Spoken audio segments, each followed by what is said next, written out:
Cake. Cake. Cat.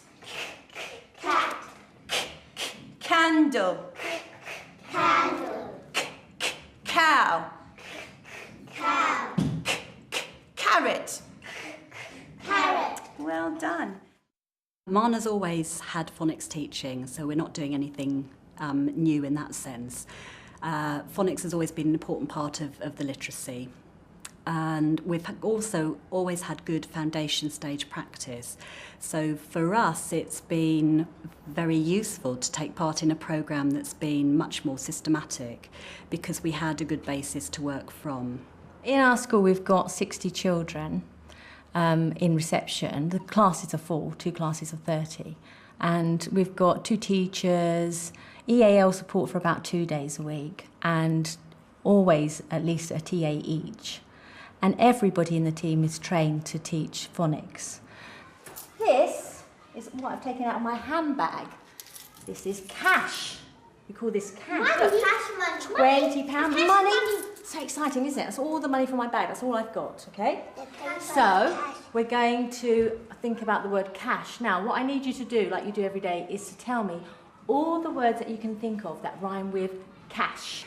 The phonics sessions themselves are 15 minutes in the day, so you know it's short, frequent, and often. And then the playing with sounds is linked to everything they do, which is what you would normally do as an early years practitioner anyway. Playing in the water, getting them to make sounds like splish, splash, splosh. Splash, splosh, splash, splosh, splash, splosh.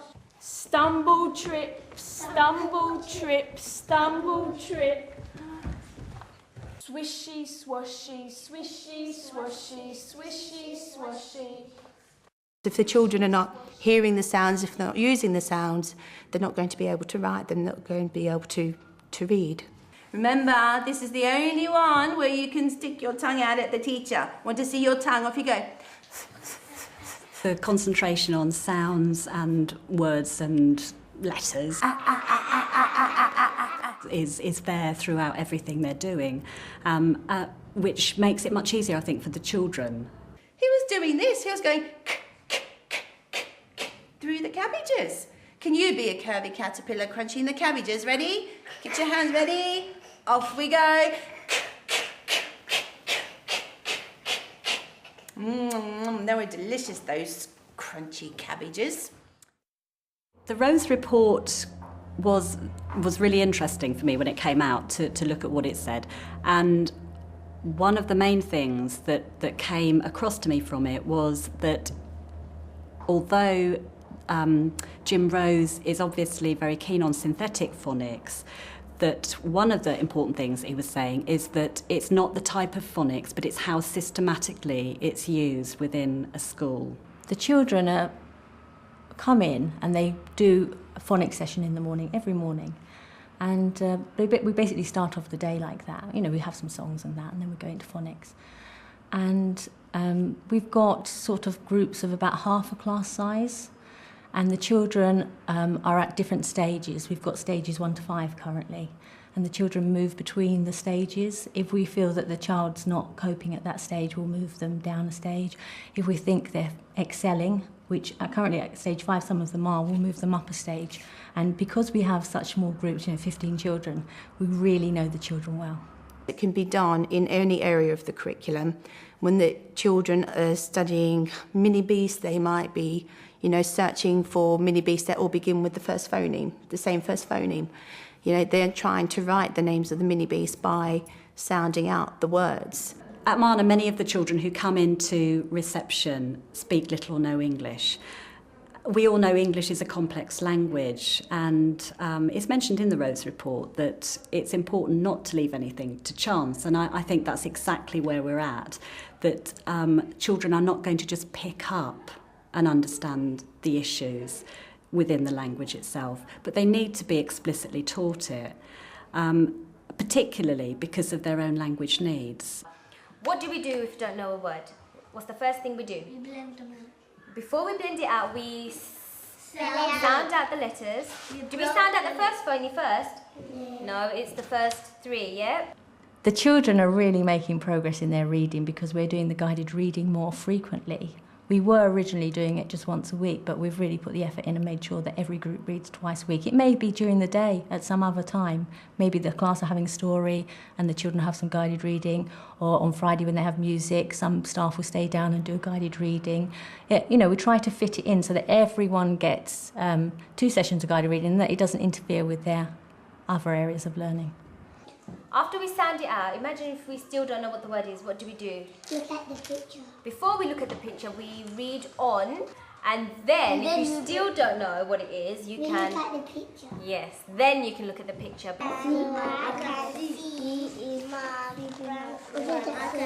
She is clean the car. I can see my cat.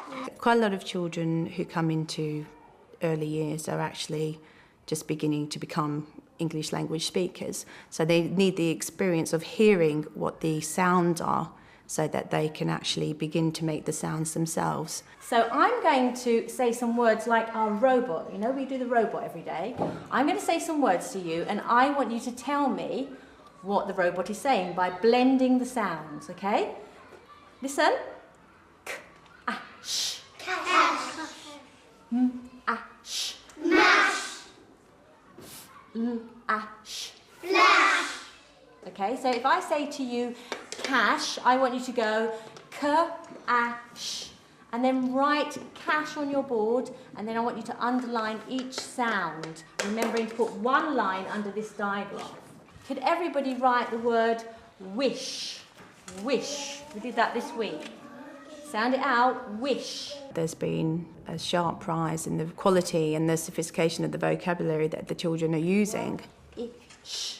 Some of the children are not only the ones who are doing stage 5 phonics, even some of the children doing stage 2, through modelling are actually starting to use terms like diagraph, trigraph, phonemes, just in when we're doing shared class reading with the big book, and they'll actually point out, look, that word has got a diagraph in it. And I'll say, oh, can you tell me what the diagraph is? And they'll say, yes, double O. And I'll say, in this word, what sound does it make? Short U or the long oo sound, and they're able to tell me. When I'm reading a story to the class, some of them just go on and they read the whole sentence for me. You know, they're looking around the environment. They're saying, "Does that say home corner?" or "Does that say shop?" You know, they're sounding everything out and really applying it to all the learning areas, and it's quite amazing. Ash, ash, dash, Ash, dash. rash. Ash, rash. Well, I've always taught phonics in some way, but I think this approach is much more systematic. The children are flowing through a system. They're going from stage to stage or back a stage, whereas before I think I had the whole class just doing the alphabet over and over again and not really going anywhere with it. Well done. Mahi, can you come and trace the curvy caterpillar? No. Where are you going to start? At the head. At the head. Trace around his curvy back. And which way is his tail pointing? At the sun. At the sun. Well done. Some people, have commented, oh, you're not teaching them the alphabet names, the letter names. And my reply is, well, if the children are reading a book and they read C-A-T, that doesn't sound anything like the word cat. But if they're sounding it out, k-at, then they can actually hear what the word sounds like. When they're writing, if they want to write a word they don't know, they're not going to think of the letter names, they're going to sound it out. Dog, d-o-g. And they're going to link the sound to the letter formation that they've done in stage 2 and have a phonetically plausible attempt at writing a word. Mishkath, when I was watching Mishkath writing just now, he started his letter with a K, and K does make a k sound, so that was correct, what you wrote the first time. Well done. One little boy in the class this morning actually wrote one of the words starting with K, and it was the sound k, but he used a K, which was correct. It's just an error. And what I'd probably do is, it depends on the child's confidence all the time. You have to be, how teachers are always balancing this and that. So with him, I didn't want to damage his confidence. So I just said, well done, you've identified the right letter sound. You've got the next letter sound. He had the whole word except for the initial letter sound. And then That child is going to be in that group for quite some time. We'll be doing revisions, and then maybe next time he'll remember it started with a C and not a K. Some people might think that teaching phonics is a very dull thing to do, and for young children it's going to turn them off their learning. That's not been our experience. We feel it's embedded very well in everything they do. The teachers are very creative about how they go about teaching it. It's very interactive. They're using lots of different skills. There's a lot of rhyme and singing. There's a lot of call and response work. The children are very actively involved in it. Could you write the word clash? That means come together and bash together. Clash. You bump into someone in the playground, you clash with them. Clash. That's worked really well for all of the children, both the boys and the girls. And I think what it means is that they've become much more engaged in that process and become engaged obviously at a very early age, which is what we want to see. He has been. He's been crunching all the cabbages. That's what happened after he ate all the cabbages. He got really big and fat. And what did he spin after he ate all the cabbages? Cocoon. A cocoon. And what's the first phoneme in your cocoon? The curvy caterpillar who crunched cabbages spun a cocoon. And then he turned into a cat. No. Butterfly? That doesn't begin with k, though, does it? What's the first phoneme of butterfly? It's not boring for the children at all because they're always advancing. They're not just sitting there day in, day out doing the letters. If they know that, they'll just move to the next stage. So it's never boring for them. They're always progressing. They're always moving somewhere. And so each day could be different for them. Or, after half a term, they'll be doing something different. So it's not boring for them at all. And I think, for them to look around their environment, and, we have a print-rich environment in the early years, they look around and they see all the print around them, they can read it, makes them feel empowered, and it's just great. It's really great.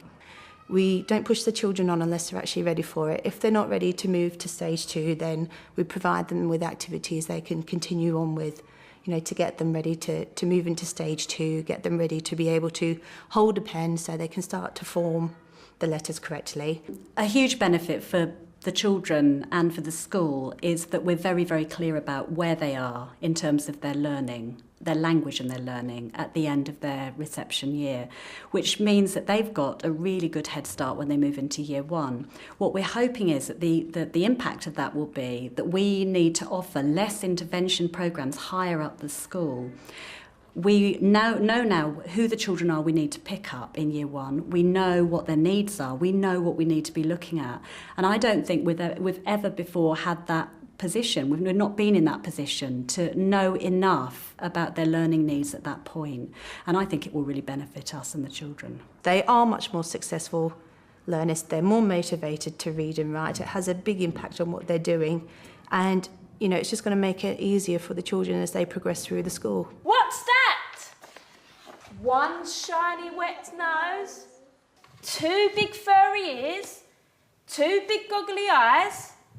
It's a bear! It's a bear. I know that there's a big debate about phonics and about foundation stage early years teaching. And for me, the issue isn't about either or. I think that both things, the creative teaching, the 6 areas of the curriculum, and the phonics teaching and the more systematic work can be done together hand in hand. What I need to know is that something will work for my children, and if it works, then I'm going to use it. It's not about whether you're for or against one side of that argument, and I think that that's what's really, really important for us. Caterpillar. Caterpillar. Cake. Cake. Cat. Cat. Well done. Let's see if we can do it again a little bit faster.